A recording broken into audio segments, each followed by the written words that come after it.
ఈరోజు జాతీయ చేనేత దినోత్సవం అయితే ఆంధ్రప్రదేశ్లో ఘనంగా జరుగుతుంది. వైఎస్ఆర్ కాంగ్రెస్ పార్టీ కార్యాలయంలో కూడా జాతీయ చేనేత దినోత్సవం నిర్వహించడం జరిగింది. అదైతే ఆప్కో మాజీ చైర్మన్ చెల్లపల్లి మోహన్ రావు గారు ఉన్నారు. ఆయనతో మనం ఉన్నాం. అసలు చేనేతలకి ప్రభుత్వం ఏం చేస్తుంది, గత గవర్నమెంట్లో జగన్మోహన్ రెడ్డి గారు ఏం చేశారు, తదితర అంశాలన్నీ వారితో మాట్లాడి తెలుసుకున్నాం. సార్ నమస్తే. జాతీయ చేనేత దినోత్సవం జరుపుకుంటున్నాం ఈరోజు. గత గవర్నమెంట్లో చేనేతలకి ఏం చేశారు జగన్ గారు, ప్రస్తుతం చంద్రబాబు గారు ఏ హామీలు ఇచ్చారు, ఏం జరుగుతున్నాయి? ముందుగా జాతీయ చేనేత దినోత్సవం సందర్భంగా అందరికీ శుభాకాంక్షలు తెలియజేస్తున్నాం. గత గవర్నమెంట్లో మన ప్రీతమ మాజీ ముఖ్యమంత్రి గౌరవనీయులు జగన్మోహన్ రెడ్డి గారు మనందరికీ తెలుసు, చెప్పాడంటే చేస్తాడు అని. ఆయన అసలు ప్రభుత్వంలోకి రాకముందే చేనేత విభాగం అనేది ఒకటి పెట్టి, రాష్ట్ర చేనేత విభాగం పెట్టి, దానికి నన్ను ప్రెసిడెంట్గా, బీరక సురేంద్ర సెక్రటరీగా పెట్టి రాష్ట్రం అంతా తిరిగి వారికి ఏమేమి ఇబ్బందులు పడుతున్నారో అది ఒకసారి గమనించమన్నారు. జిఎస్టీ మీద చెప్తే ఆ రోజున ఉన్నటువంటి అరుణ్ జైట్లీ గారి దగ్గరికి జిఎస్టీ 10% వేస్తామంటే కాదు, జిఎస్టీ తీసేయాలని చెప్పి మేమంతా కూడా ఆ రోజున ముందుగానే అరుణ్ జైట్లీ గారికి తెలియజేస్తే ఆ రోజున జిఎస్టీ మండలిలో పెట్టి, కమిషన్లో పెట్టి 5% పెడతాం జరిగింది. ఆ 5% కూడా మేము వ్యతిరేకించడం జరిగింది. 5% పెడితే ఎలా చేనేత కార్మికులు రిటర్న్ ఎలా తీసుకుంటారు? మీరు అంటున్నారు ఇన్పుట్ అవుట్పుట్ అని. చేనేత కార్మికులు సరే మేము చూస్తామన్నారు.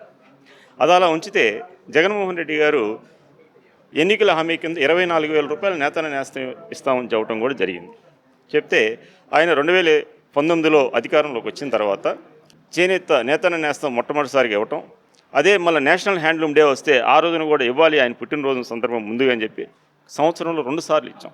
ఈ 5 సంవత్సరాలు 5 సార్లు ప్రతి కుటుంబానికి 1,20,000 చేకూరింది. అయితే ఈ డబ్బులతో ఏం చేస్తున్నారు నేత కార్మికులు అని ఒక స్టడీ టూర్ పెడితే దాంట్లో అప్పట్లో ఫిట్లూమ్స్ అంటే గుంట మగ్గాలు ఉంటే దాంట్లో వర్షం వస్తే నీళ్ళు వస్తే పని ఆగిపోయేది. దానికి స్టాండ్ మగ్గాలుగా పెట్టుకోవడం జరిగింది.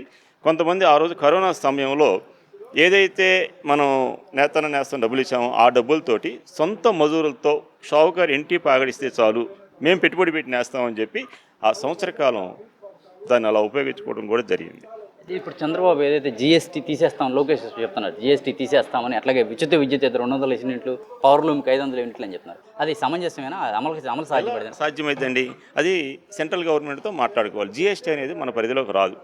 అది నువ్వు సెంట్రల్ గవర్నమెంట్తో మాట్లాడుకోవాలి. ఇవాళ ఏం చేశారు, మళ్ళీ కింద ఆప్షను సొసైటీలకు మాత్రమే జీఎస్టీ రిటర్న్ వస్తుందని చెప్పి చెప్పడం జరిగింది. అసలు రాష్ట్రంలో ప్రైవేట్ మగ్గాలు ఎన్ని ఉన్నాయి, సొసైటీ మగ్గాలు ఎన్ని ఉన్నాయి? సొసైటీ మగ్గాలు 10 to 12% మాత్రమే రాష్ట్రంలో ఉన్నాయి.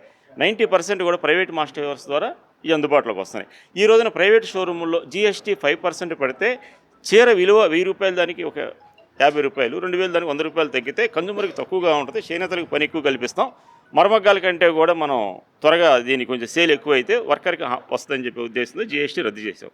ఆ జీఎస్టీ 90% ఉన్నటువంటి ప్రైవేట్ సంస్థలకు లేకుండా, ప్రైవేట్ వ్యాపారస్తులకు, ప్రైవేటు మగ్గాలు నేయించేవాళ్ళు లేకుండా సొసైటీ మగ్గాలకు ఇస్తారంటాం. అసలు జీఎస్టీ ఎలా సాధ్యమైంది? సెంట్రల్ గవర్నమెంట్ దగ్గర నుంచి జీవో తీసుకొచ్చి చేయాలి కదా. మేమేమంటున్నామంటే రంగులు రసాయనాలు 50% ఉంటాయి, నూలు 50% ఉంటుంది. అప్పుడు 5% తీసి 2.5% పెట్టు చేనేత కార్మికులు, ప్రైవేట్ వాళ్ళు కావచ్చు, ఎవరికైతే మగ్గాలు నేయిస్తున్న షావుకారులు 2.5% అని పెట్టని మేము ఒక డిమాండ్గా ఈరోజు చెప్పడం జరుగుతూ ఉందన్నమాట. ఉచిత విద్యుత్ వాళ్ళకి వచ్చి చంద్రబాబు నాయుడు గారు సంవత్సరం 3 మాసాలు 4 మాసాలు అయ్యింది. ఇవాళ వరకు జీవో ఇస్తున్నానని చెప్తున్నాడు. 200 యూనిట్లు, మరమగ్గాలకు 500 యూనిట్లు అని. ఆయన పెంచిన పెనుభారమే 200 యూనిట్లు పైన పడతా ఉంది.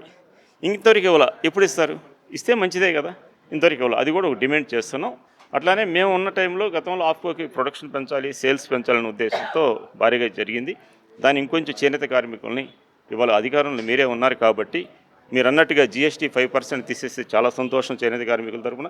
అట్లానే 200 యూనిట్లు ఉచితంగా మీరు ఇస్తే మేము రాబోయే కాలంలో కంపల్సరీ నేస్తం ఏదైతే ఇచ్చామో 85,000 కుటుంబాలకి, మరి అది మీరు కూడా అమలుపరచండి. మరి రాజశేఖర రెడ్డి గారి టైంలో ఎక్సైజ్ డ్యూటీ కూడా మినహాయింపు చేయడం జరిగింది. ఇటువంటి ఒక 5-6 పాయింట్స్ చేనేతలకు మేము ఏం చేసామనేది మా దగ్గర ఉంది. మీరు కూడా మీ విజన్లో మీరు చేయించి చేనేత కార్మికులు దోహదపడండి అని చెప్పి మేము చెబుతున్నాం. ఏదైతే చంద్రబాబు గారు ఏదైతే గవర్నమెంట్ ఏరియాలో మీరు ఏదైనా చంద్రబాబుకి సూచన చేసే విధంగా చేనేతలతో కలిసి ఒక ఉద్యమంలా చేసే అవకాశం ఏమన్నా? ఈరోజు ఉద్యమాలు కాదండి, ఇవాళ వాయిస్ అంటే అదే ఇప్పుడు మేము చెప్తున్నాం కదా, జీఎస్టీ నిజంగా తీసేస్తే మేము కూడా హర్షిస్తాం. మేము కూడా సెంట్రల్ గవర్నమెంట్తో రమ్మంటే మేము కూడా వస్తాం. అఖిలపక్ష మీటింగ్ వేయండి, అన్ని పార్టీలు ఉన్నాయి కదా, వేసి 5% తీసేయండి. అట్లా 200 యూనిట్లు మీరు ఫ్రీ అంటున్నారు కదా, ఇస్తే మేము దోహదపడతాం దానికి కూడా.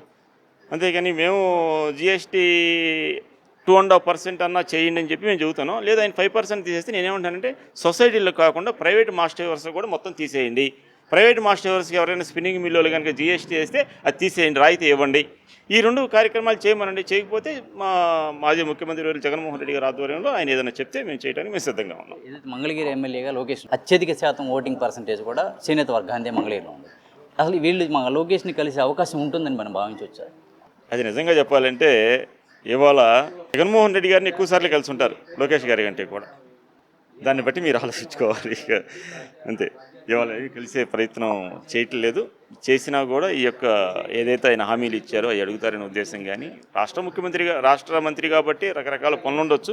ప్రతిపక్షంలో కలిసినంత తిరిగి ఇప్పుడు కలవట్లేదు. కలిసినా కూడా చేనేతలకు ఆయన ఏదైతే హామీలు ఇచ్చాడో ఇస్తే మేము కూడా సంతోషంగా స్వీకరిస్తాం. ఆప్కో చైర్మన్గా గతంలో మీరు చాలా కార్యక్రమాలు చేశారు, వినూత్నమైనటువంటి కార్యక్రమాలు చేశారు. ఇప్పుడు ఆప్కో ఎలా ఉంది? ఆప్కో ఈరోజు నిర్వీవంగా ఉంది, ఎవరు లేరు కదా దానికి. ఇప్పుడు ఏదో సొసైటీ ఎలక్షన్స్ అని తాత్పర్యం చేస్తూ దాన్ని అట్లానే ఆపుతానే వస్తున్నారు. ఇవాళ వరకు ఏది సొసైటీలకి చీరలు కొనడం కానీ డబ్బులు ఇవ్వటం కానీ ఏం జరగట్లా. మనం చూస్తూనే ఉన్నాం, మీకే తెలుస్తుంది కదా, మనందరికీ కూడా తెలుసు.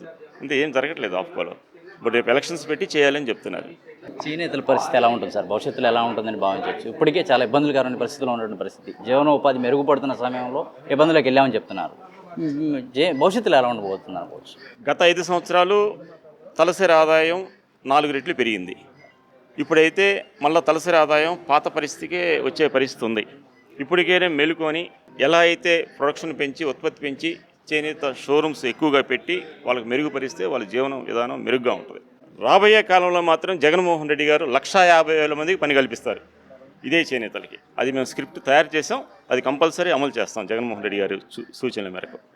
ఏదైతే చేనేత వర్గాలు ఉన్నారో వారికి ఖచ్చితంగా రాబోయే కాలంలో మంచి రోజులు వస్తాయని, ప్రస్తుతం అయితే తీవ్రమైన ఇబ్బందులు ఎదుర్కొంటున్నారని చెప్పని అయితే స్పష్టం చేస్తున్నారు. జీఎస్టీ అనేది మాత్రం కేంద్ర పరిధిలో అనేది అది తీసివేయడం అనేది జరగని పని. అది తీసేస్తే మేము కూడా ఆనందపడతామని అయితే చలపల్లి మోహన్ రావు గారు చెప్తున్నారు. వీడియో జర్నలిస్ట్ రెహమాన్తో నాని, ఏపీ అమరావతి, అభినవ్ భారత్, వైసీపీ ఆఫీస్ని.